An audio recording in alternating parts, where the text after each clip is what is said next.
मैं थैंक्स बोलता हूँ अशोक सर का, जिन्होंने मुझे इस प्लेटफॉर्म पे आने का मौका दिया। सच बात करूं तो इतने बड़े मंच पे आके बोल सकूं, लेकिन मैं अपने आप को भाग्यशाली समझता हूँ।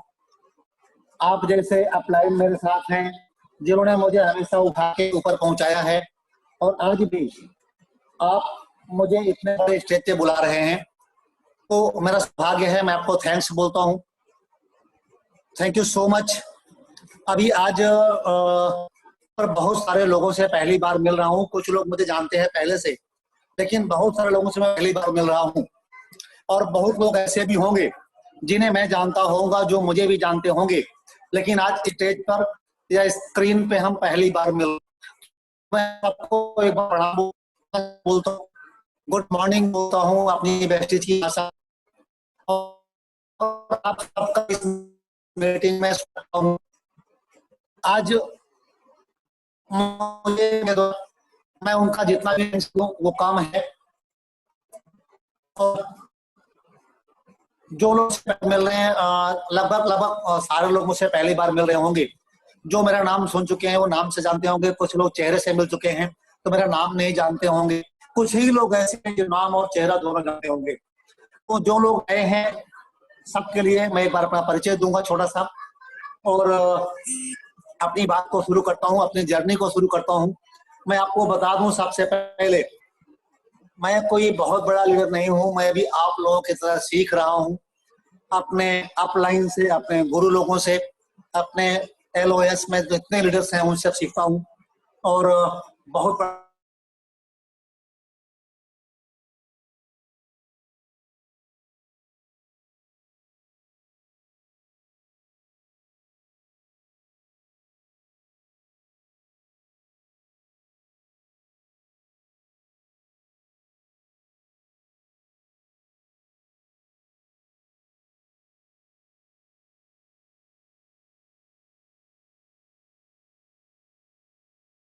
करी।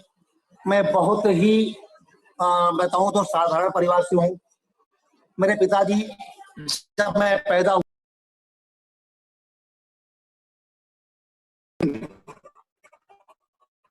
जब मैं थोड़ा सा बड़ा हुआ, 1-2 साल का, और बंटवारा हुआ, तो मेरे पिताजी उतने ही गरीब हो गए थे जितने पहले अमीर हुआ करते थे, क्योंकि उनके बिजनेस का उन्हें कुछ भी नहीं मिला था।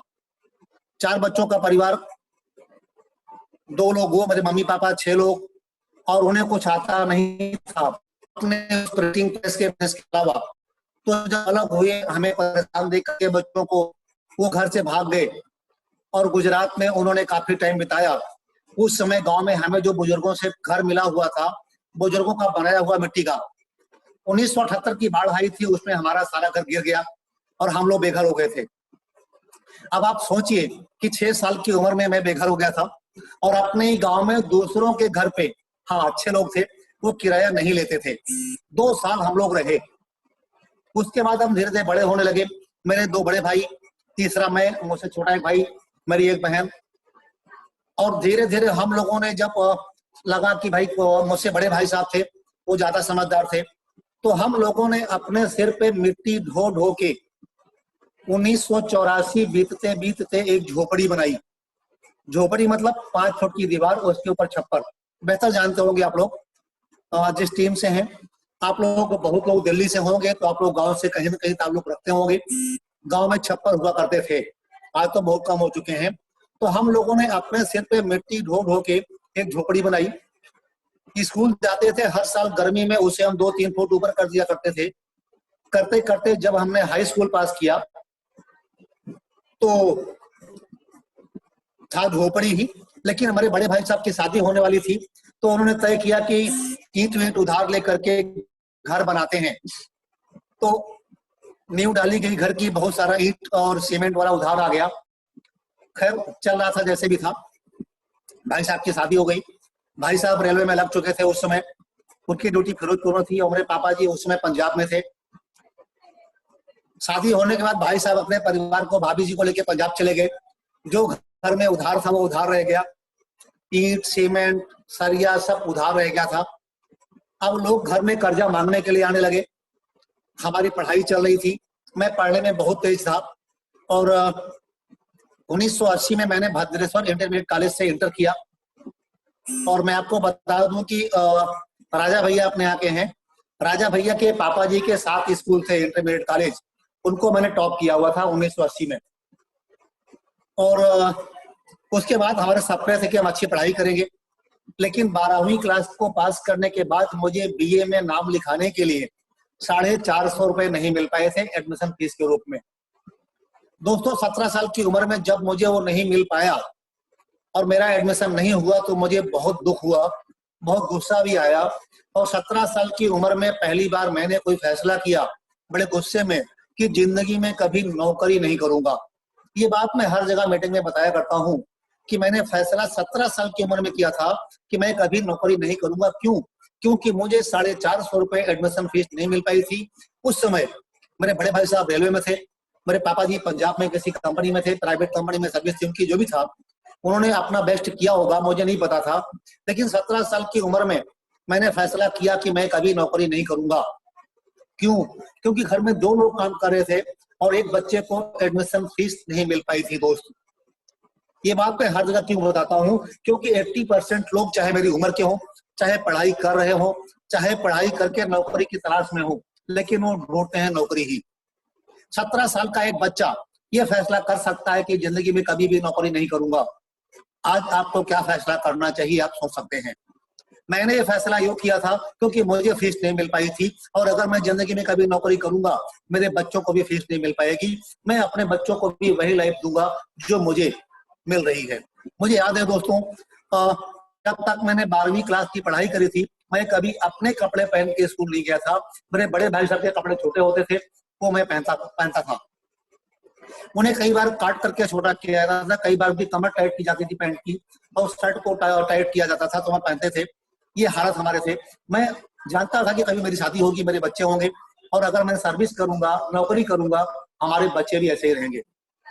तो दोस्तों 17 साल की उम्र में ये सर्विस नहीं करने का फैसला करके घर में तमाम सारे कर्जदार को जो कर्जा दे चुके थे, जिनका ईंट सीमेंट बदरपुर का पैसा था, भाई साहब की शादी में काफी उधार हो गया था, वो पैसा देना बंद कर चुके थे। मैं गलत बोल रहा हूँ वैसे, मुझे ऐसा बोलना नहीं चाहिए, लेकिन याद आती है। घर में लोग कर्जा मांगने के लिए आते थे तो बोलना करते थे मेरी माता जी से, ईंट उखड़ वाले जाऊंगा, घर तो बना लिया, पैसे नहीं दे सकते, घर क्यों बना लिया। मेरी माता जी मुझे नहीं पता कैसे जवाब देती होंगी उन लोगों को, लेकिन वो सब सुन करके मुझे बहुत दुख करता था। तो 17 साल की उम्र में पढ़ाई छूट चुकी थी, मैं दिल्ली चला आया अपने मामा जी के लड़के के साथ, मेरे भाई साहब हैं। उन्होंने मुझे समझाया कि देखो अगर आपको सब्जी की दुकान भी करनी है तो पैसे चाहिए होंगे, पैसे आपके पास है नहीं। क्योंकि जब मैं दिल्ली आया था दोस्तों, आपको बता दूं, मेरी माता जी की आखिरी पूंजी उनकी चांदी की एक जंजीर थी, उसे बेच करके मैंने रेलवे का टिकट लिया था और उस पैसे से टिकट लेके दिल्ली आया था। हमारे माता जी, हमारे पिताजी, उनका मैं इज्जत यूं, इनका सम्मान यूं करता हूँ क्योंकि लास्ट तक उन्होंने मुझे झूठ बोलना, बेटिकट चलना नहीं सिखाया। मैं आज भी अपने आप को बहुत ईमानदार समझता हूँ और ईमानदार हूँ भी।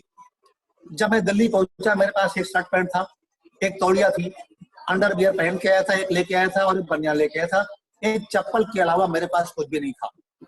बहुत प्रयास करने के बाद मुझे 17 साल की उम्र में जब नौकरी नहीं मिला करती, सिक्योरिटी गार्ड की नौकरी मिली और एक बंद कंपनी में मुझे नाइट पे ड्यूटी दी गई ताकि कोई देखे ना, वरना इसे निकाल दिया जाएगा।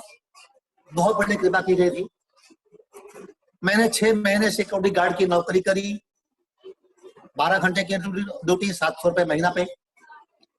और एक दिन मालिक किसी काम से उधर घूमने आया होगा, वो कंपनी चला गया देखने के लिए अपनी कंपनी, और मुझे जब ड्यूटी पे पाया तो 11:30 बजे रात को मुझे भगा दिया वहां से कि बच्चे जब ड्यूटी करेंगे तो कंपनी तो लूटेगी लूटेगी। मैं चला आया, रोड पे घूम रहा था, जो होता है अच्छा होता है। ये बात बाद में समझ में आती है, मेरी पढ़ाई छूट गई थी, मेरा लिए अच्छा हुआ था, आज समझ में आता है। तो उस समय बहुत दुख हुआ था। मैं रोड पे घूम रहा था से क्या करूं क्या करूं, अब तो नौकरी भी नहीं मिल रही और मुझे नौकरी करनी नहीं थी। तब समझ में आया कि नौकरी कितनी बड़ी होती है, नौकरी करने वाले कैसे करते होंगे। खैर, रोड पे घूमते हुए पेंटर साहब से मुलाकात हुई। उनको मैंने दीवार पे लिखते हुए देखा किसी स्कूल का नाम। उन्होंने कहा क्या देख रहे हो? मैंने कहा बहुत अच्छा लिखते हो। बोले तुम भी लिखोगे? मैंने कहा मैं कागज पे तो बड़ा पढ़ के लिखता हूँ, दीवार का मुझे नहीं पता। उन्होंने कहा मैं सिखा दूंगा और अगर आप काम करना सीख जाओगे तो पर डे 500-700 रुपए का काम कर लिया करोगे। अब 700 मेरी सैलरी थी 12 घंटे की, अब वो कह रहे थे 500 पर डे का काम कर लिया करोगे। मेरी बात मेरे लिए बड़ी बात थी। मैंने कहा आप कितना दोगे? उन्होंने कहा 500 रुपए महीना दूंगा। 700 रुपए 12 घंटे के, अब 500 24 घंटे के। वो मुझे सोने के लिए छुट्टी देते थे, बाकी टाइम मुझे वहां काम करना पड़ता था। काम क्या था? उनके पास एक ठेली थी 3 पहिए वाली, जो और जैसे लोग सब्जी बेचा करते थे। तो फिर चूने की बोरी रखी होती थी, डिस्टेम्पर की बोरी होती थी, पेंट के डिब्बे होते थे। मुझे साइकिल चलाना आता नहीं था। स्कूल में हम लोग बस पे लटक लटक के तो स्कूल जाया करते थे। मेरे बड़े भाई साहब मिस्टर धर्मेंद्र कुमार मिश्रा, वो मुझे साइकिल पे बिठा के कई बार स्कूल ले रहे थे। मुझे साइकिल चलाना आता नहीं था, तो इस ठेली को मैं पैदल खींच खींच के जगह जगह जाके पेंट किया करता था, पुताई किया करता था, और उनके साथ काम करता था। जब वो लिखा करते थे तो मैं देखा करता था कि उनका ब्रश किस तरह से चल रहा है, कहाँ पे कट लग रहा है, कौन सा कलर किस तरह से बना रहे हैं, और किस तरह से वो अच्छा लिख रहे हैं, सिर्फ देखा करता था। वो मुझे कभी लिखने को ब्रश नहीं पकड़ाए थे। उन्हें डर था अगर लड़का सीख जाएगा तो मुझे छोड़ के चला जाएगा। खैर 6 महीने बाद कुछ ऐसी बात हुई, मुझे उनकी कुछ बात पसंद नहीं आई और मैंने उन्हें छोड़ दिया। लेकिन उनको लिखते हुए देख करके मैंने काफी कुछ सीख लिया था, तो मैंने अपना काम शुरू कर दिया। और मैं चला गया कि स्कूल में ऑर्डर मांगने के लिए। पता नहीं क्या उनको तरस आया होगा बच्चे के ऊपर, 18 साल का बच्चा वो काम मांगने आया हुआ है। उन्होंने मुझे कृपा करी, काम दिया, और जब मैंने लिखाई करी तो मुझे नहीं पता कैसा लिखा था, लेकिन उन्हें अच्छा लग गया। या फिर बोलूंगा, मैं सौभाग्यशाली था। ऊपर वाले की प्रेरणा से उन्होंने मेरे काम को पास कर दिया और मुझे ऑर्डर दिया। मैं उनको हमेशा थैंक्स बोलूंगा, आज भी बोलता हूँ, कभी बोल नहीं पाऊंगा उनको। मेरी जिंदगी में उनका बहुत बड़ा एहसान होगा, क्योंकि मैं उनकी वजह से टिक पाया था। मुझे अगले स्कूल से ऑर्डर मिलना शुरू हो गया, अगला ऑर्डर मिलना शुरू हो गया और काम करने लगा। अब मैं बन गया पेंटर। हाँ दोस्त, मैं करेक्ट कर दूं, अभी सर बता रहे थे कि वीरेंद्र मिश्रा जी कारपेंटर थे। दोस्त, मेरे पास कार नहीं थी।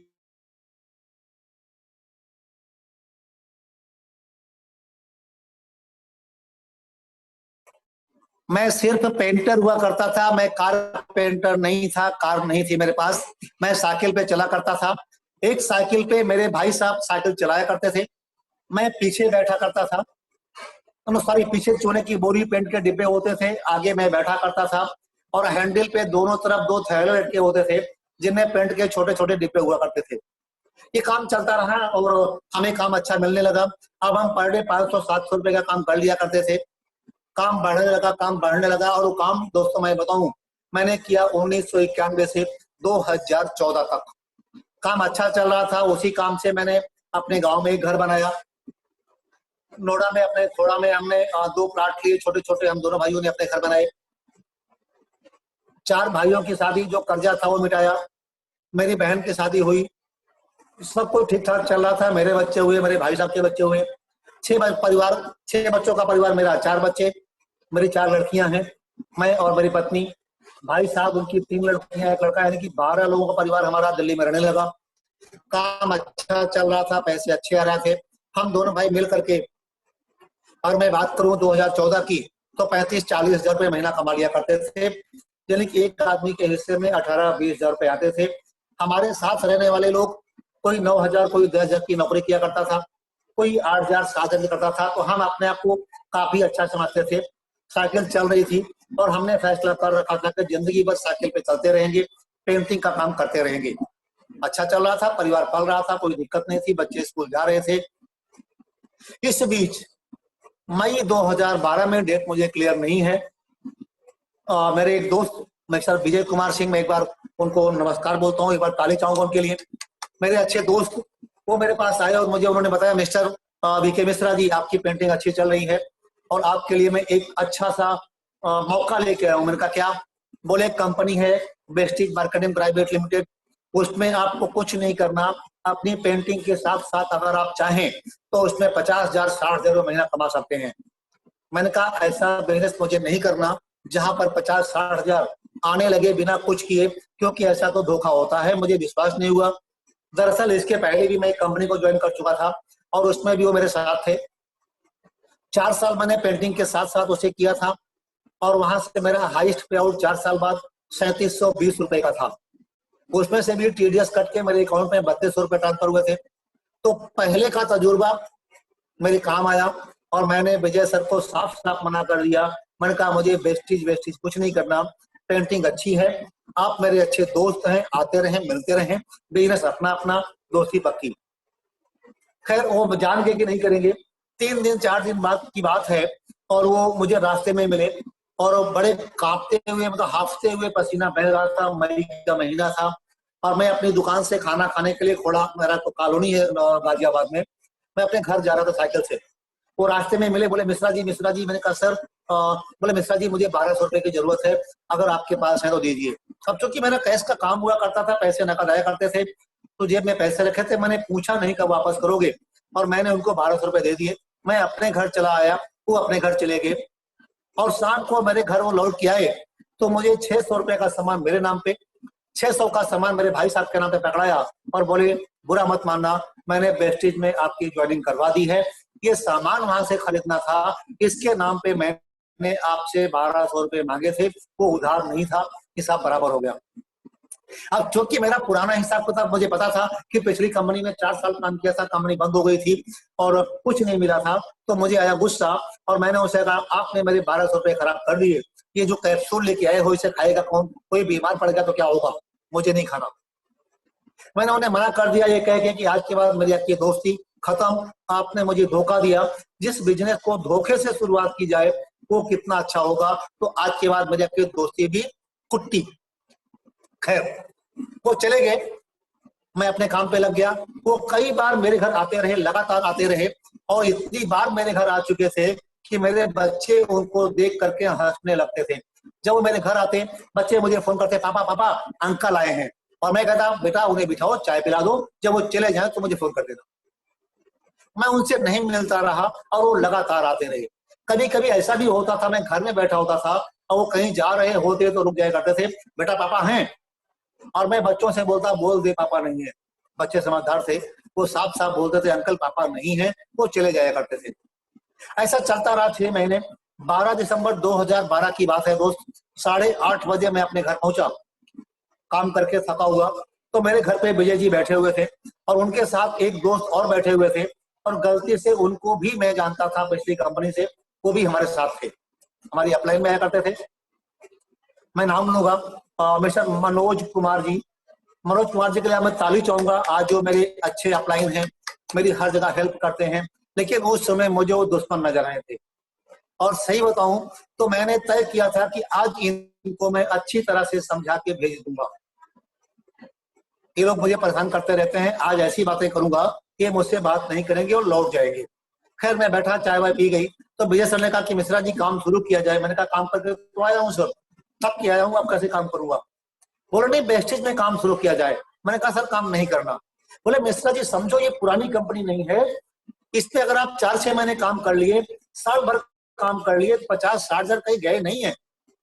अब उनसे कमान संभाल ली मनोज जी ने कहा मिश्रा जी आप इसे पुरानी कंपनी समझ के मत चलिए, आप मुझसे बात कीजिए, विजय जी तो मेरे डाउन लाइन में है, ज्यादा मैं भी नहीं जानता, लेकिन जितना मैं जानता हूं उसके आधार पे गारंटी देता हूं आधा घंटे के बाद आप वेस्टेज करने को तैयार हो जाएंगे। मैंने कहा बताइए ऐसा आप क्या बताएंगे। उन्होंने कहा मिश्रा जी मेरे पैसे आने शुरू हो गए हैं। अब तुरंत जैसे उन्होंने पैसों की बात करी, मैंने कहा कितने पैसे आए आपके, क्योंकि पिछली कंपनी में पैसे उनके भी नहीं आया करते थे, मैं जानता था। उनकी हालत भी बहुत खराब थी क्योंकि उस कंपनी में पैसे किसी को आते नहीं थे और सब लोग विश्वास पे लगे हुए थे। मैं उस कंपनी की बुराई नहीं करना चाहता, बट उसका प्लान ऐसा कुछ था। तो मनोज सर ने दिखाया मुझे अपना स्टेटमेंट, अपना था या फिर किसी और का था, मैं ध्यान नहीं आ रहा मुझे, बट उन्होंने अपने लैपटॉप पे दिखाया दिसंबर का चेक 36,000 रुपए का, दिसंबर का चेक 36,000 का, और ज्वाइनिंग उनकी थी मार्च 2012 की, यानी कि मुझसे 2 महीने पहले की। मैंने कहा अप्रैल मार्च की ज्वाइनिंग, दिसंबर तक 36,000 का चेक, और पिछली कंपनी में ये कुछ भी नहीं थे, ऐसा कैसे हो सकता है। आप एक काम कीजिए, मुझे अगर आप पासबुक में पैसों की एंट्री दिखा दो तो मैं विश्वास कर लूंगा। वो बड़े तैयारी के साथ आए थे, वो पासबुक लेके आए थे और उन्होंने मुझे दिखाया हर महीने का पे आउट।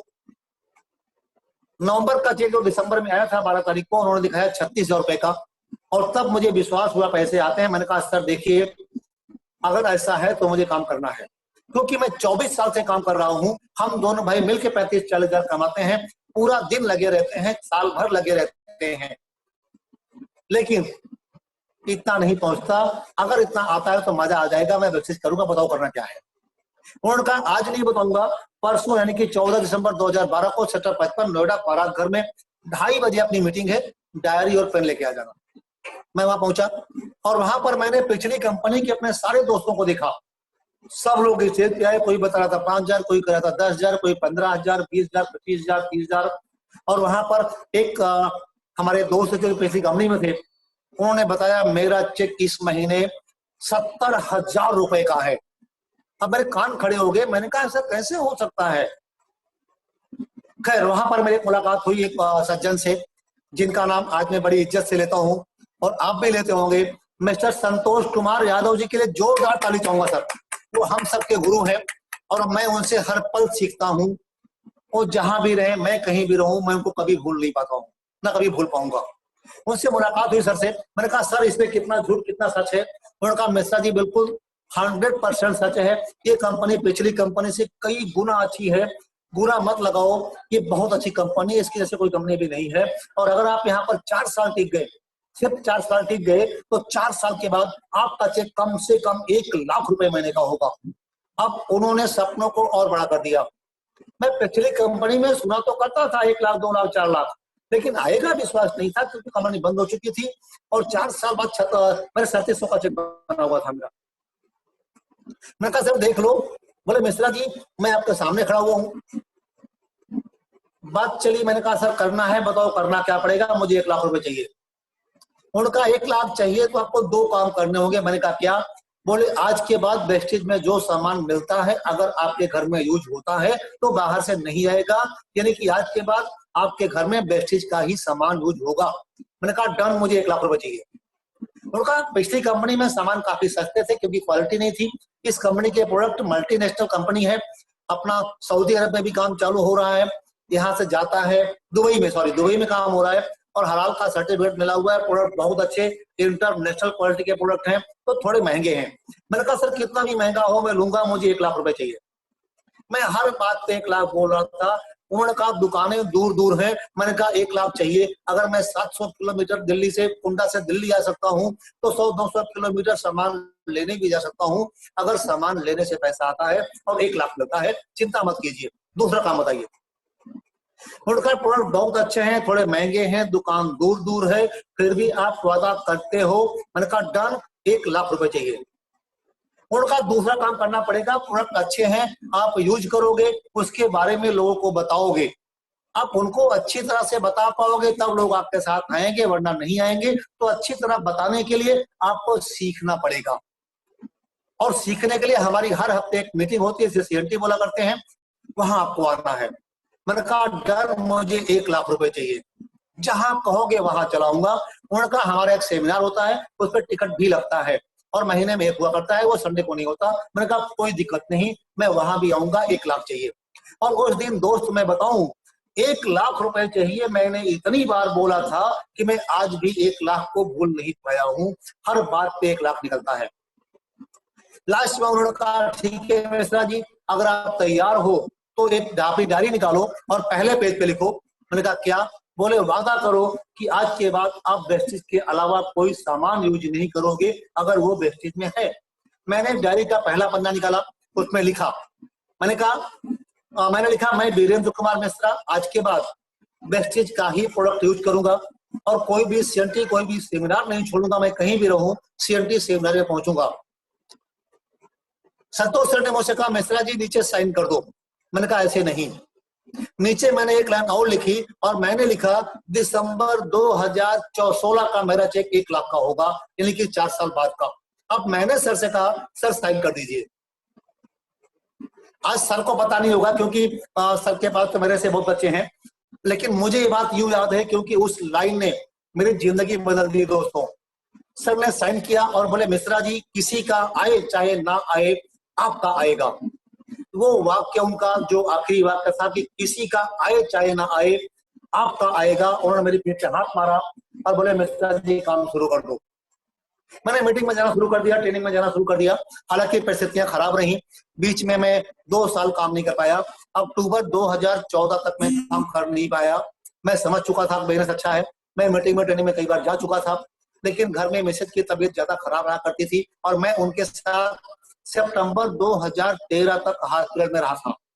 तो हॉस्पिटल में होने की वजह से मैं कई बार घर नहीं आ पाता था, लेकिन बच्चों से मिलने का बहाना करके बच्चों से नहीं मिला और कई बार मैं सीएनटी और ट्रेनिंग में गया हुआ हूँ। दोस्तों, मैं उतना जिद्दी आदमी था, 1 लाख रुपए कमाना था मुझे, क्योंकि मुझे एक अच्छा मौका मिल रहा था। जो बचपन में मैंने सोच रखा था कि मैं बहुत बड़ा आदमी बनूंगा, पढ़ाई अच्छी करूंगा, ये सोच के मैं अच्छा पढ़ रहा था और मैंने अपने कॉलेज को टॉप किया हुआ था। वो सपना मेरा जग चुका था कि 1 लाख आएगा तो मजा आ जाएगा। मैं लगातार मीटिंग ट्रेनिंग में जाने लगा। अक्टूबर तक मैं काम नहीं कर पाया। इस बीच कई बार सर से मुलाकात हुई और सर ने मुझे डांट भी लगाई कि मिश्रा जी, आपने इतने वादा किया था मुझसे और आप आ नहीं पा रहे, और मैं अपने घर की परिस्थितियां उनसे बताया नहीं करता था। खैर, जैसा भी था, सितंबर 2014 में मेरी मिसेज की डेथ हो गई। मेरी 4 लड़कियां, छोटी छोटी, मेरी छोटी लड़की 6 साल की थी और बड़ी लड़की 14 साल की थी। अब मुझे बच्चों के साथ वेस्टेज करना है तो मैं घर लेट आऊंगा, बच्चों की देखभाल कौन करेगा? और अगर वेस्टेज नहीं करता हूं तो कोई और ऐसा प्लेटफॉर्म नहीं जहां से मैं अपने बच्चों को सही लाइफ स्टाइल दे पाऊं, सुख सुविधाएं दे पाऊं कि मेरे बच्चे सुख रहे, सुखी रहे। मैंने बच्चों के साथ वेस्टेज करने का वादा किया, शुरू किया, और कई बार मैं लेट आया। कई बार मेरी 14 साल की बच्ची अपनी छोटी बहनों को खिला पिला के सुला करके और मेरा इंतजार करते हुए मुझे मिली। कई बार मुझे ऐसे हुआ, बहुत दुख हुआ। कई बार मैंने सोचा कि वैसे छोड़ दूं, क्योंकि बच्चे बहुत परेशान हुआ करते थे, लेकिन बच्चों ने बहुत ध्यान दिया। मैं ऊपर वाले का शुक्रगुजार हूँ, उन्होंने मुझे इतने अच्छे बच्चे दिए, इतनी अच्छी पत्नी दी, जो जाने से पहले उन्होंने 14 साल की बच्ची को घर संभालने के काबिल बना दिया था। मेरे माता पिता बड़े अच्छे। अब मैंने बच्चों के साथ काम करना शुरू किया, मेरे पैसे बढ़ने शुरू हुए। चेक, पहला चेक मेरा 18 रुपए का था, 18 से 500 रुपए, 700 रुपए, 1800, 2000, 5000, 10,000, 20,000, 50,000, 1 लाख, 1.5 लाख, 2 लाख, 2.5 लाख, 3 लाख, 3.5 लाख। और मुझे पता भी नहीं चला कि सिस्टम पे चलते चलते कैसे मेरा हाईएस्ट पे आउट 3,77,237 रुपए का पहुंच गया दोस्तों। हाँ, आज मैं बेस्टी से 3 लाख के आसपास का चेक हर महीने लिया करता हूँ। घर में खुशियां हैं, बच्चे खुश हैं। बच्चे आज अपने आप को सौभाग्यशाली समझते हैं, मुझ पे गर्व करते हैं कि मेरे पापा को मैं जो भी कह दूं पापा खरीद दिया करते हैं। मेरे पापा बड़े अच्छे हैं। आज मेरी बड़ी बेटिया 20 साल की हो चुकी है और वो भी बेसिक को ज्वाइन कर चुकी है। वो कहती है मुझे कुछ नहीं करना, हालांकि वो फैशन डिजाइनिंग कर रही है, उसका लास्ट का सेमेस्टर चल रहा है अभी, और वो कहती है मैं बेसिक करूंगी। दोस्त, पैसे आने शुरू हो गए हैं, लाइफ अच्छी चल रही है, एक बहुत बड़ी टीम बन चुकी है, लोग बहुत प्यार करते हैं। साइकिल से मैंने काम करना शुरू किया था, आज मेरे पास साइकिल नहीं है। साइकिल से मैंने डायमंड बनने तक काम किया था। 24 मई 2016 को मैंने अपने लिए पहली बार एक कार खरीदी थी। जी हाँ दोस्तों, कार खरीदी थी। मैंने बाइक अपने लिए कभी नहीं खरीदी, मुझे बाइक चलाना आज भी नहीं आता, क्योंकि किसी और के सामान पे हाथ रखना मेरी आदत नहीं थी। मुझे बचपन से सिखाया गया था कि जो अपने पास ना हो उस पे हाथ मत रखो, उसे पाने का प्रयास करो। तो दोस्त, मैंने 24 मई 2016 को अपने लिए कार खरीदी, रेनॉल्ट क्विड 4.5 लाख रुपए की। और वहां से मेरी टीम में लोगों को विश्वास हुआ, क्योंकि मेरी अपलाइन में कारें आ चुकी थी, लेकिन मेरी टीम में लोगों को लगता था उन लोगों ने अपने पैसे लगा के कारें ली होंगी। लेकिन जब मेरी कार आई तो लोग जानते थे कि ये टूटा हुआ आदमी, ये अपनी पत्नी के इलाज में कई लाखों के घाटे में चल रहा है, साइकिल पे चलता है, घर में खर्चे बहुत मुश्किल से होते हैं, ये पैसे लगा के तो कार नहीं ले रहा। लोग मेरे पेआउट को जानते थे, मेरे काम को, मेरी मेहनत को देख रहे थे। लोगों को विश्वास हुआ कि हाँ, वैसे से कार आ सकती है। अब लोगों ने और तेज काम करना शुरू किया, मेरा चेक बढ़ना शुरू हुआ। जब मैंने अपने लिए कार ली थी, मेरा चेक 65,000 रुपए का था। लेकिन दोस्तों, वो डेट दिसंबर 2016 जो मैंने 4 साल पहले अपने डायरी पे लिखा था वो आई, और दिसंबर 2016 का मेरा जो चेक बना वो था 1,01,118 रुपए का। दोस्त, जो मैंने सोचा था वो हुआ, यानी कि वेस्टीज वो प्लेटफॉर्म है जहां पर आप जो सोच लेंगे वो होगा, बशर्ते कि अपनी अपलाइन, अपने जो ग्रेट मेंटर्स होते हैं, जो आपके एवरेज लीडर्स होते हैं, उनकी बात को आप मानकर आगे बढ़ते रहें। चेक आगे बढ़ता चला गया। आज मेरी टीम में मेरी कार नहीं है, बल्कि मेरी टीम में 48 लोग अपनी कारें चलाते हैं, 48 लोग अपनी कारें चलाते हैं। और मेरी टीम में मैं अभी अपनी दूसरी कार ले चुका हूँ। मेरे पास अपनी दूसरी कार है, बहुत छोटी सी, बहुत प्यारी सी, बहुत अच्छी सी ऑडी A3, जिसके बारे में अभी आपको सर बता रहे थे। मेरी टीम में मिस्टर राजा चड्ढा, शानदार लीडर, बहुत बढ़िया, मेरे साथ मुझसे 2 घंटे बाद बहुत अच्छे मेरा सम्मान करते हैं। तो मुझसे 2 घंटे बाद उन्होंने अपनी कार निकाली थी, मर्सिडीज बेंज 42 लाख रुपए की। तो मेरी टीम में 2 लग्जरी गाड़ियां, एक मेरी, एक चड्ढा जी की, और 48 कारें छोटी। तो दोस्त ये सब कैसे हो पाया? मैं 5 बार आउट ऑफ इंडिया जा चुका हूँ। एक बार मलेशिया जा चुका हूँ, 2 बार थाईलैंड जा चुका हूँ, एक बार अबू धाबी जा चुका हूँ, और एक बार 8-7 दिन के लिए मैं दक्षिण अफ्रीका जा चुका हूँ। आज विदेशों की यात्राएं हो रही हैं। मैं साइकिल पे चला करता था, जब गांव जाया करता था तो कई बार जनरल ट्रेन में जाया करता था, डिब्बे में, कई बार रिजर्वेशन हो जाया करता था। लेकिन अब या तो फ्लाइट चला करती है, या फिर first AC, second AC, third AC, जहां भी टिकट मिल जाता है वो मिलता है, आप चला करते हैं। लाइफ स्टाइल चेंज हो चुकी है। मैंने अपना घर भी चेंज कर दिया है। मैं खोड़ा कॉलोनी से बाहर रहता हूँ आज। इस बिजनेस से मैंने अपना एक खोड़ा कॉलोनी के अलावा जो मकान था उसके अलावा मकान और लिया हुआ है, और अभी मैं दूसरे मकान में रहता हूँ। तो आज लाइफ स्टाइल चेंज हो चुकी है। मेरे टीम में लोगों के चेक बढ़ रहे हैं। मेरी टीम में 14 लोग ऐसे हैं जो 1 लाख से ज्यादा कमाते हैं हर महीना। लगभग 500 ऐसे लोग हैं जो 10,000 से लेकर के और 1 लाख के बीच में कमाते हैं। तो दोस्त, ये वो बिजनेस है जहां पर आप आते हैं और बढ़ते चले जाते हैं, बढ़ते चले जाते हैं। कहां तक पहुंच गए और अभी कहां तक पहुंचेंगे ये आप सोच भी नहीं पाते। हाँ, इतना कहूंगा, आप जितना भी सोच लेते हैं वो पा लेते हैं। मेरी जब मैंने 2012 में चेक किया था, तय किया था कि 16 में चेक 1 लाख का होगा, 1 लाख का हुआ था। 18 का मेरा चेक 2 लाख पहुंच चुका था। पहला 1 लाख पहुंचने में 60 साल लगे थे, दूसरे 1 लाख पहुंचने में 2 साल लगे थे, और अगला 1 लाख पहुंचने में 1 साल लगे थे। और अभी मेरा दिसंबर तक का जो मेरा ड्रीम है, मैं 5 लाख को क्रॉस करने जा रहा हूँ। ऐसा आपके साथ भी होगा। अब मेरे साथ क्यों हुआ और आपके साथ क्यों होगा, इससे मैं थोड़ी सी बात करूंगा। और मैं आपको कुछ सिखाने नहीं आया, क्योंकि मैं अभी खुद सीख रहा हूँ अशोक सर से, संतोष सर से, मनोज सर से, और हमारे बहुत सारे अपलाइन हैं, संजय यादव सर हैं, विवेक सक्सेना सर हैं, सिद्धार्थ सर हैं। मैं इन लोगों की बातों को मानता हूँ, ये लोग जो कहते हैं वो करता हूँ। और अब तक जो मैं अपनी लाइफ जी चुका हूँ, बेसिक में जो मैंने सीखा हुआ है, उसके आधार पे अगर मैं कुछ बात करूं, आप यहाँ तक कैसे पहुंचेंगे, तो मेरे पास 3 बातें हैं। मैं अभी बहुत लोग कहते हैं कि भाई साहब, हम जहां पैदा हुए हैं हमारी किस्मत है, हम अमीर नहीं बन सकते, जितनी बड़ी चद्दर हो उतना ही पैर फैलाओ, ऐसा सब बोलते हैं। अमीर बनना खेल नहीं है, अमीर बनना हमारी किस्मत में नहीं है। अमीर बनने के लिए तो बहुत सारा पैसा होना चाहिए, बहुत ज्यादा पढ़ा लिखा होना चाहिए, बहुत ज्यादा मेहनती होना चाहिए, बहुत अच्छी किस्मत होनी चाहिए। लेकिन दोस्तों, मेरा जो तजुर्बा है वो ये है कि बड़ा आदमी बनने के लिए, यानी कि जिंदगी में अमीर या सक्सेसफुल, सफल व्यक्ति बनने के लिए आपको इनमें से कुछ भी नहीं चाहिए। ना आपको ज्यादा पढ़े लिखे होने की जरूरत होती है, ना आपको पैसों की जरूरत होती है सफल या अमीर बनने के लिए, ना आपको बहुत ज्यादा तजुर्बे की जरूरत होती है, ना आपको बहुत ज्यादा जान पहचान की जरूरत होती है, क्योंकि इनमें से मेरे पास कुछ भी नहीं था। मेरे पास इनमें से कुछ भी नहीं था, लेकिन आज 3.5 लाख पहुंचा हुआ हूं, और दिसंबर बीतने से पहले पहले मेरा चेक 5 लाख को क्रॉस कर जाएगा।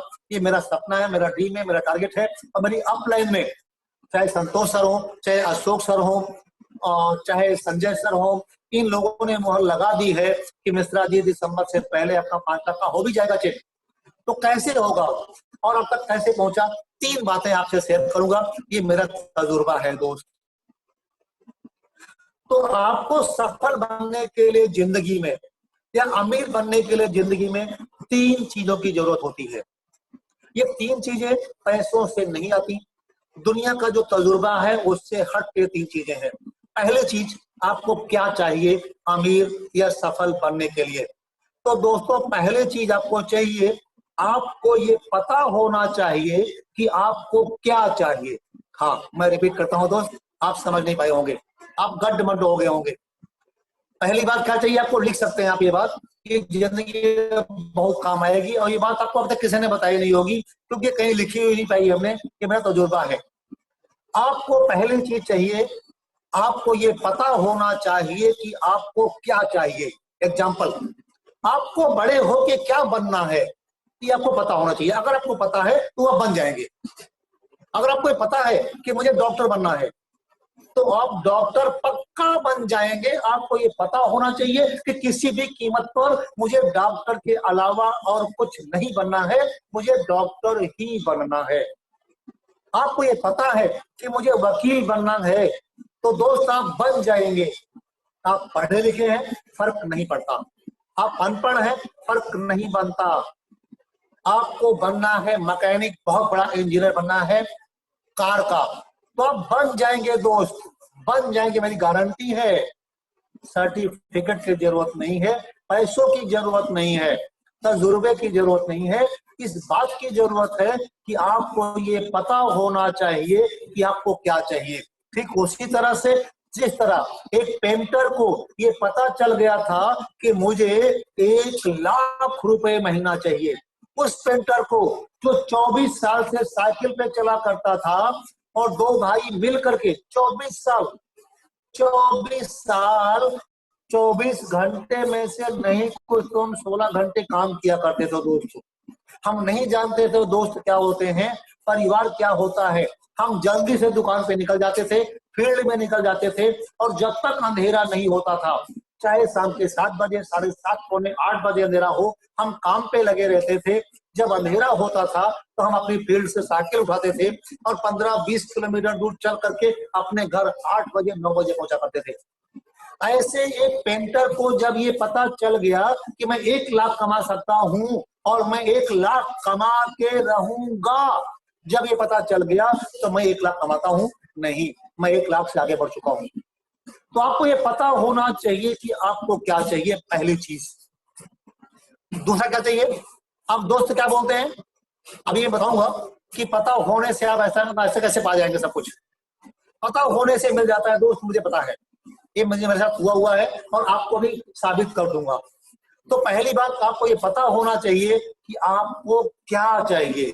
दूसरा, लोग क्या बोलते हैं, मेहनत करो बेटे, मेहनत करो भैया, मेहनत करो। बिना मेहनत किए कोई आगे नहीं बढ़ता, कोई अमीर नहीं बनता, और जहां पर भी मेहनत करोगे वहीं सफल हो जाओगे।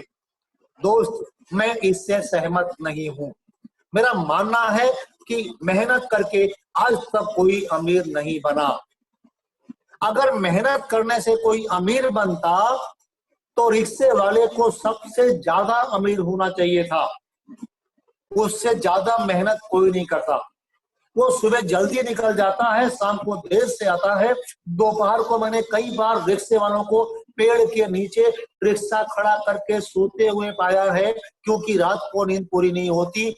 और बाहर क्यों सोते हैं कि जब वो सो भी रहे होंगे और कोई सवारी आ जाएगी तो उन्हें जगा देगी। एक मजदूर जो रोड पे पत्थर तोड़ता है दोस्त, मेहनत वो भी करता है, उसे अमीर होना चाहिए था। क्या आपने पाया इनमें से कोई अमीर है? अगर मेहनत करके कोई अमीर होता तो हमारे देश के किसान को सबसे ज्यादा अमीर होना चाहिए था। लेकिन मेरे देश का किसान जो खेती करता है वो सबसे गरीब अपने आप को पता है। तो दोस्त, मेहनत करके कोई अमीर नहीं बनता, लेकिन मेरा ऐसा मानना है कि सही प्लेटफॉर्म पे मेहनत करके आप आगे बढ़ सकते हैं। यानी कि पहली चीज क्या चाहिए, आपको ये पता होना चाहिए कि आपको क्या चाहिए। दूसरी बात, उस पे सफल होने के लिए, मेहनत करने के लिए आपको सही प्लेटफॉर्म चाहिए, सही प्लेटफॉर्म चाहिए। जैसे मुझे पता चल गया था कि मुझे 1 लाख रुपए कमाना है, तो अब आपको उस जगह पे मेहनत करना है जहां पर मेहनत करके आपसे पहले बहुत सारे लोग 1 लाख रुपए महीना कमा रहे हैं। लेकिन याद रहे, मेहनत भी करनी है, यानी कि उन्होंने मेहनत करी है। चोरी करने वाला आदमी, हालांकि मेहनत वो भी करता है लेकिन कभी अमीर नहीं बनता। वो कभी 1 लाख 2 लाख कमा लिया होगा, लेकिन आप नहीं कमा पाएंगे, आप वो नहीं कर सकते। तो कोई ऐसा प्लेटफॉर्म ढूंढिए, कोई ऐसी जगह ढूंढिए जहां पर काम करके आपकी तरह के लोग, आप अगर अनपढ़ हैं, आप अगर पेंटर हैं, आप अगर नाई हैं, आप अगर किसान हैं, आप अगर मजदूर हैं, आप अगर किसी कंपनी में चौकीदार हैं, आप टेलर हैं, कुछ भी हैं, क्लीनर हैं, सफाई कर्मचारी हैं, लेकिन आप जैसे आदमी अगर किसी प्लेटफॉर्म पे काम करके 1 लाख रुपए महीना कमा रहे हैं, ऐसे व्यक्ति को जो 1 लाख रुपए महीना कमा रहा है और उससे पूछिए वो कहाँ काम करता है, वहां चले जाना, वो सही प्लेटफॉर्म होता है जहां आप जैसे लोग काम करके सफल हो रहे हो। तो दोस्त, पहला चाहिए आपको ये पता होना चाहिए कि मुझे क्या चाहिए। दूसरा, उसे पाने के लिए मेहनत करने के लिए, याद रखना मेहनत करनी पड़ेगी, लेकिन सही प्लेटफॉर्म चाहिए। जैसे आपको डॉक्टर बनना है, आप अनपढ़ हैं, आप अनपढ़ हैं, मुझे पता है, आप 12वीं पास हैं, 10वीं पास हैं, डॉक्टर बनने के लिए MBBS होना चाहिए। अब आप कहेंगे कैसे बन जाऊंगा? नहीं दोस्त, बन जाएंगे। आपको सही प्लेटफॉर्म चाहिए। किसी भी हॉस्पिटल में जा करके 3-4 साल बैठ जाइए लगातार, मेरी गारंटी है आप डॉक्टर बन जाएंगे। आपको सर्टिफिकेट भले ना मिले, लेकिन आप 16 छाप ही सही डॉक्टर बन जाएंगे। एक चीज और चाहिए आपको, जो ही डॉक्टर नहीं बन जाएंगे। मैंने 3 चीजें बोली हैं, 3 अगर एक भी चीज आप मिस करके तो आप सफल नहीं होंगे।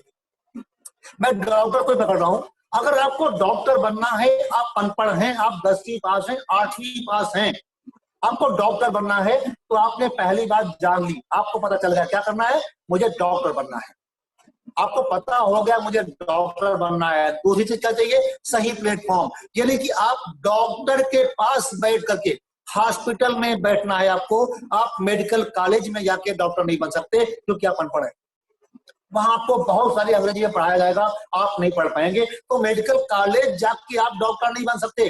आप हॉस्पिटल में 3-4 साल लगातार बैठ जाइए, आप डॉक्टर बन जाएंगे। लेकिन अगर तीसरी चीज भी आपके पास है, तो वो तीसरी चीज क्या है? सही कोच। क्या? सही कोच। दोस्त, आपको डॉक्टर बनना है, आपको पता चल गया मैं डॉक्टर बनूंगा, मैं डॉक्टर बनूंगा, मुझे डॉक्टर बनना है, आपको ये पता चल गया और आप चले गए हॉस्पिटल, सही प्लेटफॉर्म पे जहां पे डॉक्टर बनते हैं। कॉलेज में तो डॉक्टर का सर्टिफिकेट मिलता है, हॉस्पिटल चले गए, अब आपको क्या चाहिए? डॉक्टर से सीखना है। जो वहां डॉक्टर है उसके पास बैठना है। हॉस्पिटल में जाके पेशेंट के पास नहीं बैठना, हॉस्पिटल में जा करके नर्स के साथ नहीं बैठना, हॉस्पिटल में जाके और वहां के मालिक के साथ नहीं बैठना, आपको डॉक्टर के पास बैठना है। सही कोच, एक डॉक्टर ही आपको डॉक्टर बना सकता है। अगर उस डॉक्टर के पैर पकड़ लिए, उस डॉक्टर से दोस्ती कर ली, उसके साथ आपने नौकरी करनी शुरू कर दी, 500 रुपए महीने पर, 1000 रुपए महीने पर, मुझे पता है कुछ नहीं होगा, लेकिन आप 1000 रुपए सैलरी नहीं ले रहे, फ्री में काम कीजिए। 4 साल तक किसी डॉक्टर के पास रह गए ना भाई साहब, तो आप झोला छाप ही सही, लेकिन अच्छे डॉक्टर बन जाएंगे। मैंने ऐसे बहुत सारे डॉक्टरों को देखा है, मैं ऐसे बहुत सारे डॉक्टर को जानता हूं जिनके पास डॉक्टर का डिग्री नहीं है, लेकिन देश को 80% झोला छाप डॉक्टर ही चला रहे हैं। दोस्त, मानना पड़ेगा, अगर आपको डॉक्टर बनना है तो जानना चाहिए डॉक्टर बनना है, हॉस्पिटल में बैठना पड़ेगा और डॉक्टर के साथ बैठना पड़ेगा। अब मैं एक बात और बता दूं, ये 3 चीजें थी। आपको चाहिए क्या? पता होना चाहिए मुझे क्या चाहिए, सही प्लेटफॉर्म चाहिए और सही कोच चाहिए। अब कोच की बात मैं करता हूं। आप कौन है मुझे नहीं पता, कितना ही पढ़े लिखे हैं या कितने अनपढ़ हैं। आप अगर सब्जी वाले के साथ 4 साल बैठ गए तो क्या बन जाएंगे? सब्जी वाला बन जाएंगे। आप किसी मोची के साथ बैठ जाएंगे 4 साल लगातार, एक अच्छे मोची बन जाएंगे। कितना ही पढ़े लिखे हो मुझे बताओ उससे, लेकिन आप मोची अच्छे बन जाएंगे। 4 साल आप किसी मशीन पे काम कर लीजिए, आप उस मशीन के इंजीनियर बन जाते हैं। जो भी काम आप करेंगे उसका मैकेनिक बन जाएंगे, उसके धुरंधर बन जाएंगे। एक गलत बात बोलने जा रहा हूं, आपके लिए नहीं है, लेकिन एग्जाम्पल है। 4 साल अगर आप किसी भिखारी के साथ रह जाइए तो भिखारी के भीख मांगने के हर ट्रिक को आप जान जाएंगे, हर ट्रिक को जान के एक अच्छे भिखारी बन सकते हैं। लेकिन अगर आप लाख रुपए कमाने वाले के साथ रह गए तो आप लाख रुपए कमाने वाला आदमी बन जाएंगे, क्योंकि लाख रुपए कमाने वाला क्या करता है, क्या बात करता है, वो कैसी बात करता है, वो किनसे मिलता है, क्या करता है, ये सब आपको पता चल जाएगा। और जो वो करता है वही आप करेंगे तो आप उसकी तरह बन जाएंगे। दोस्त,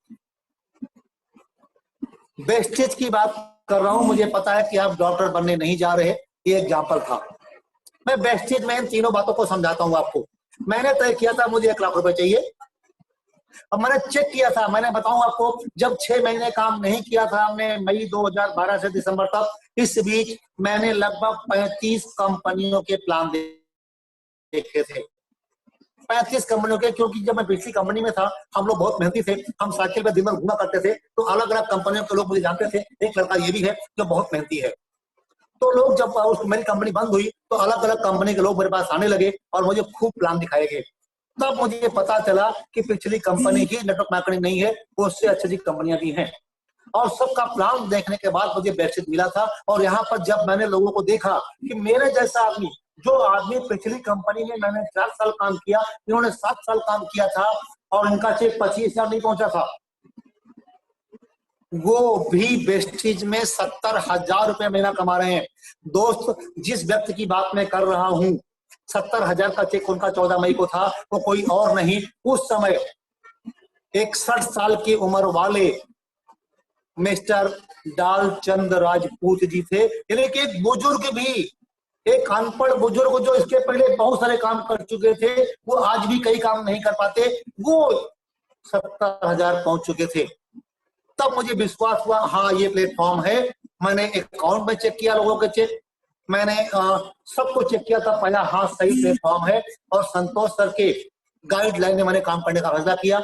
सर की हर मीटिंग में जाता रहा, हर ट्रेनिंग में जाता रहा, सिद्धार्थ जी के प्रोग्राम में जाने लगा और सीखने लगा, तो सही प्लेटफॉर्म मुझे मिला। दूसरा मिला वेस्टेज, पहला मिला सपना, दूसरा वेस्टेज सही प्लेटफॉर्म, तीसरा सही कोच। सही कोच मैं थोड़ा सा बोलूंगा। सही कोच का एग्जांपल आपको देता हूं। आज आप जानते होंगे जिसे अमीर बनना है, अमीर बनने के लिए हर किसी को पता होता है कि मैं नौकरी बन के अमीर नौकरी करके अमीर नहीं बन सकता। अमीर बनने के लिए बिजनेसमैन बनना पड़ेगा। और जो बच्चे पढ़े लिख रहे हैं उन्हें पता है कि अगर बिजनेसमैन बनना है तो बिजनेस की पढ़ाई करनी पड़ेगी। और एक अच्छा बच्चा, एक अच्छे माँ बाप अपने बच्चे को अमीर बनाने के लिए, अच्छा बिजनेस बनाने के लिए एक कोर्स कराते हैं जिसे बोलते हैं MBA, master of business administration.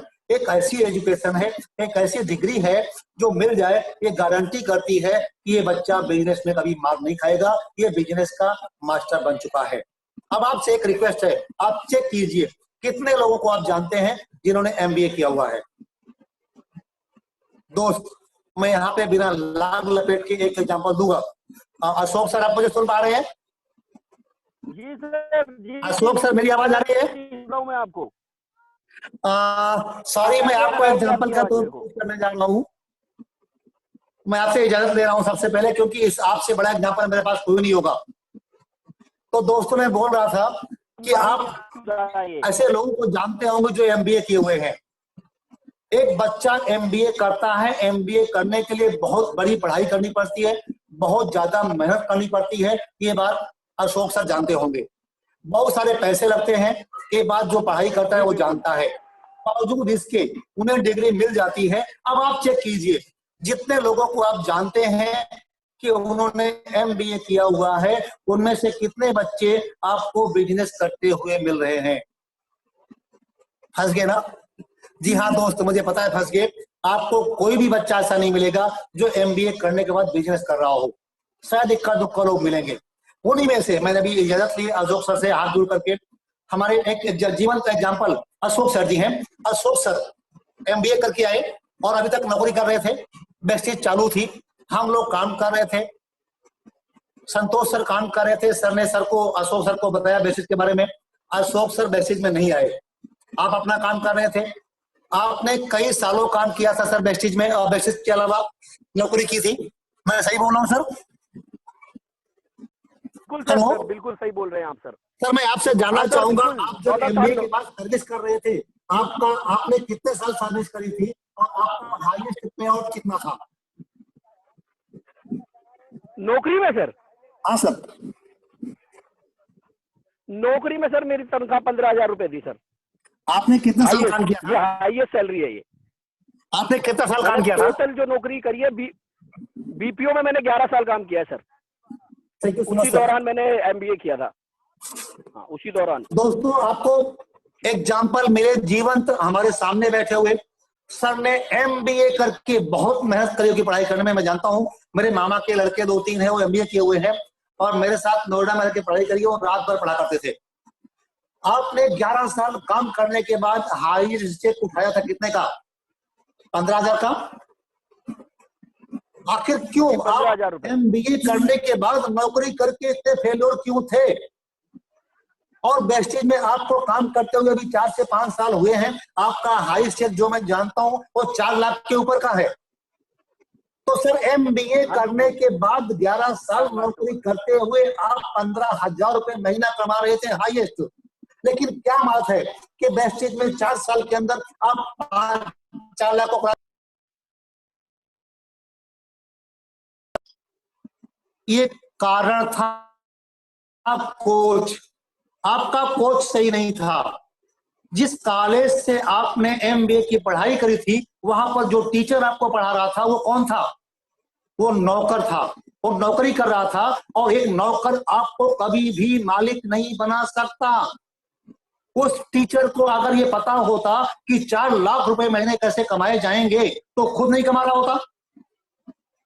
यानी कि अगर आपने जान लिया आपको क्या चाहिए, उसके बाद आप सही प्लेटफॉर्म पर पहुंच भी गए और आपको सही कोच नहीं मिला तो दोस्त आप जिंदगी में सफल होने वाले नहीं हैं। अब बात करते हैं बेसिस की। आपने चेक किया कि मुझे 1 लाख रुपए चाहिए, मिल करा।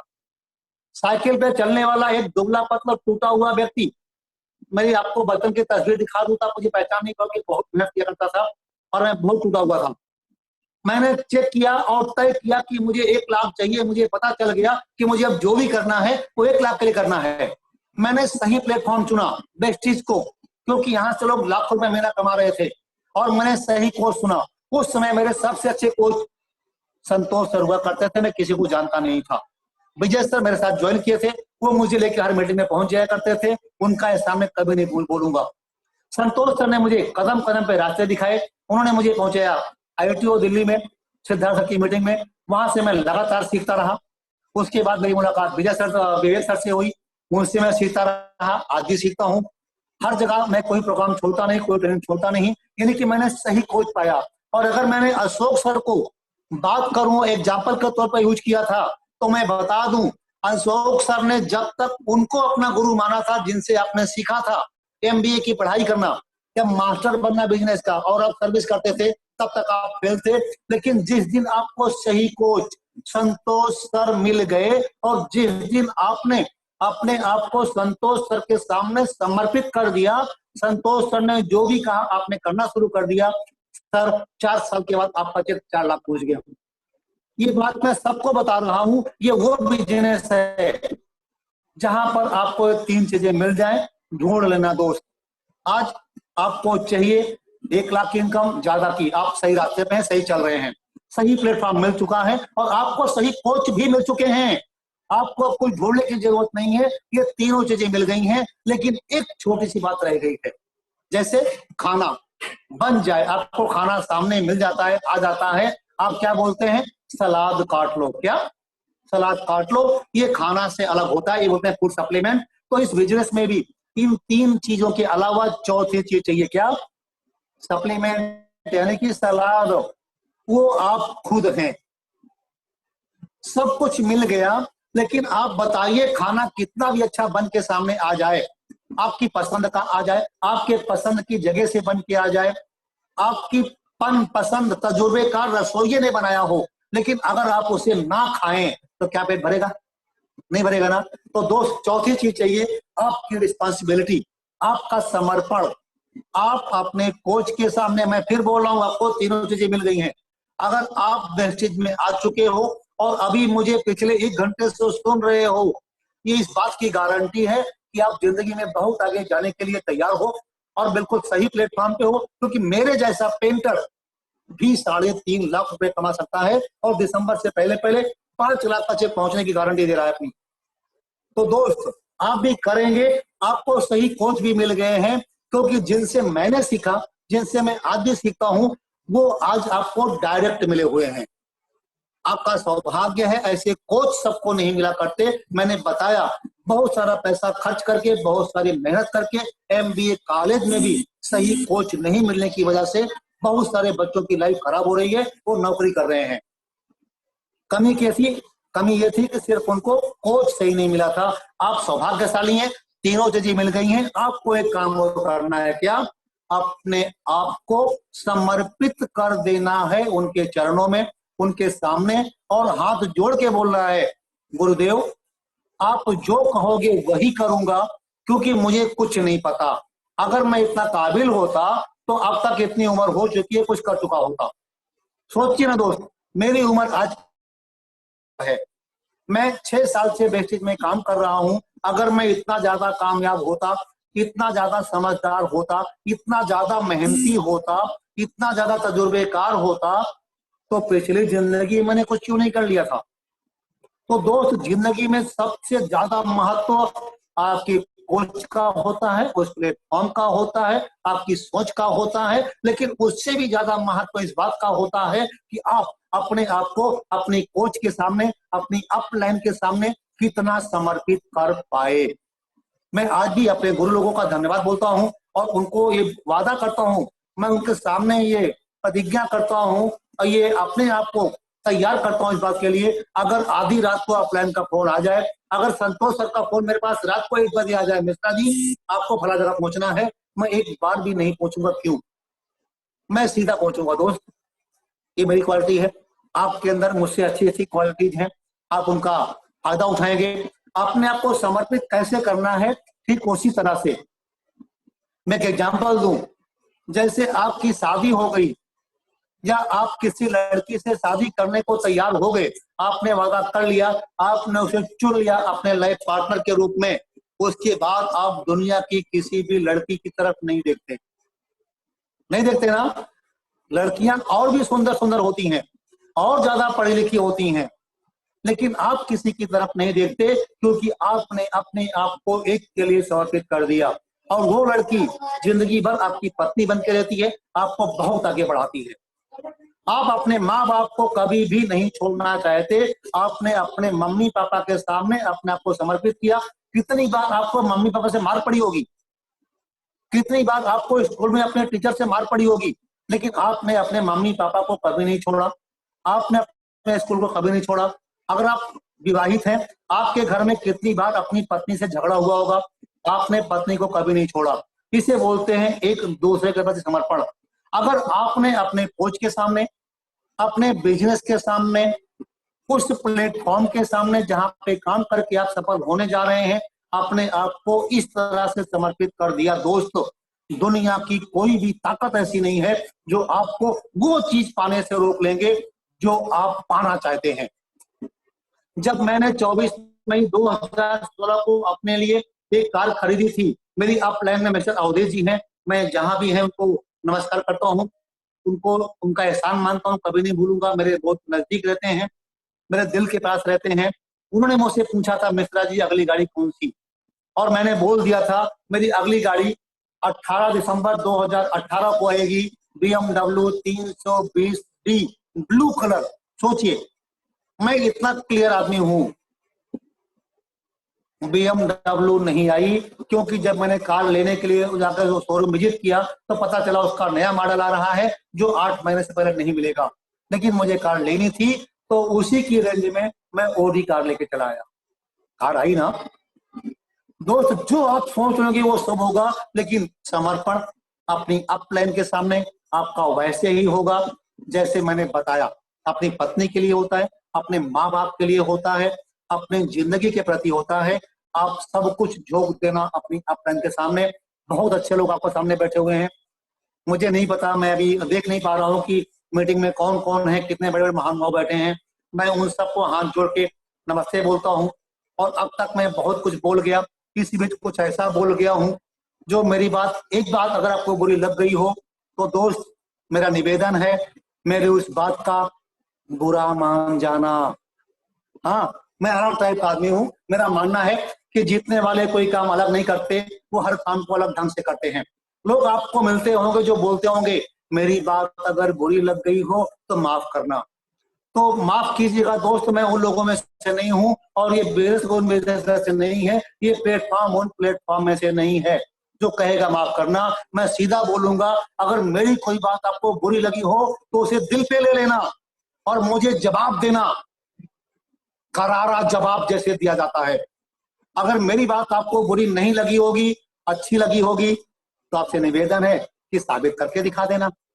मैं बुरी बात को बुरी मान जाने के लिए यूं कहता हूं क्योंकि जब तक आपको कोई बात बुरी नहीं लगती तब तक आप जवाब नहीं दिया करते सही तरीके से। एग्जाम्पल के लिए बोलूं, मुझे आपसे लड़ाई करनी है और मैं आके आपसे बोलता हूं भाई साहब मुझे आपसे लड़ना है, आ जाओ ना, आओ ना, मुझे आपके साथ लड़ना है, मैं आपको मारने के लिए आया हूं, आओ मुझे मारो ना, आ जाओ मुझे मारो ना, मैं आपसे लड़ने के लिए आया हूं भाई साहब, मैं लड़ूंगा आपसे, आओ लड़ो ना। आप बताओ क्या आप लड़ेंगे मुझसे? नहीं लड़ेंगे दोस्त, क्योंकि मेरी बात तो आपको अच्छी लग रही है। मैं आपसे कह रहा हूं सर मैं आपको लड्डू भी खिलाऊंगा, आओ मुझे मारो ना।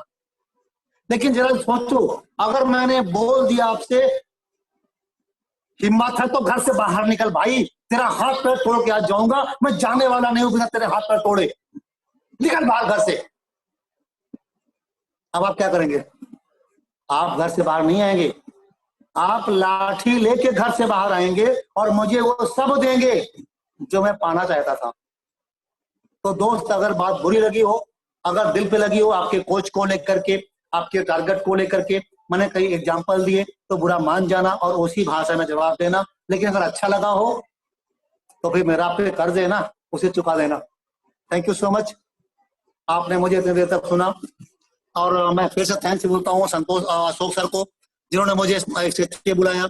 मैं थैंक्स बोलता हूँ संतोष सर को जिन्होंने मुझे इस काबिल बनाया कि मैं सबके लोगों के बीच में बोल सकूं।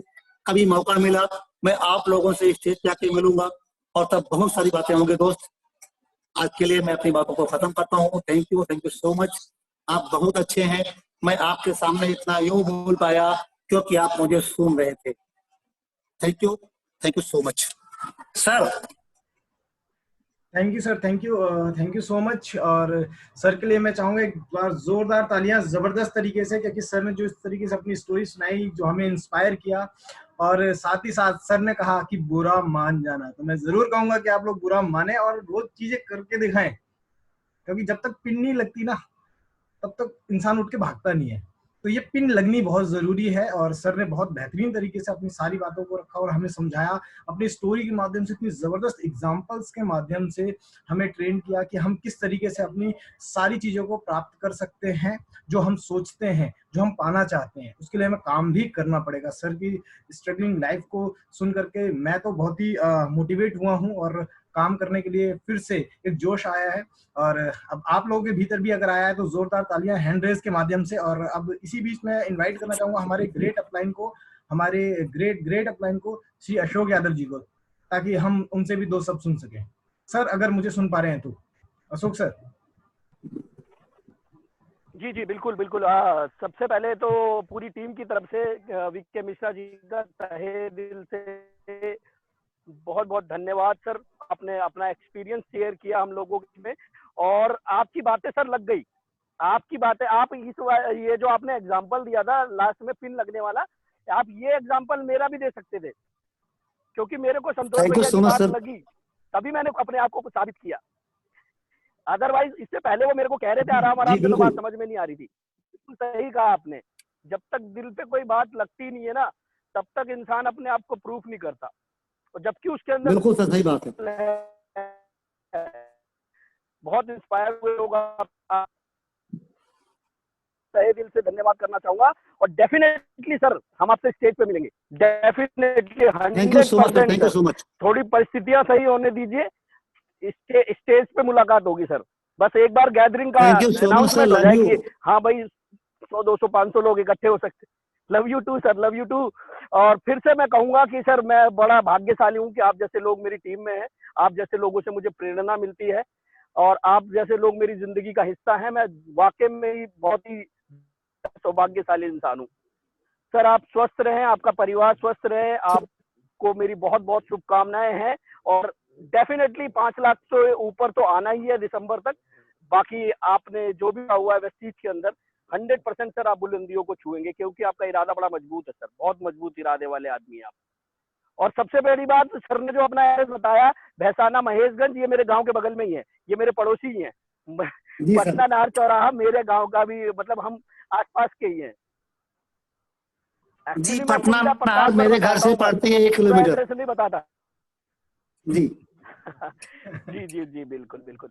तो सभी साथियों को धन्यवाद सर। मिश्रा जी आपका भी बहुत बहुत धन्यवाद। सब लोग अपना ध्यान रखें, स्वस्थ रहें, मस्त रहें। बहुत शुभकामनाएं सबको, बहुत जल्दी मिलते हैं sir. Thank you so much, thank you.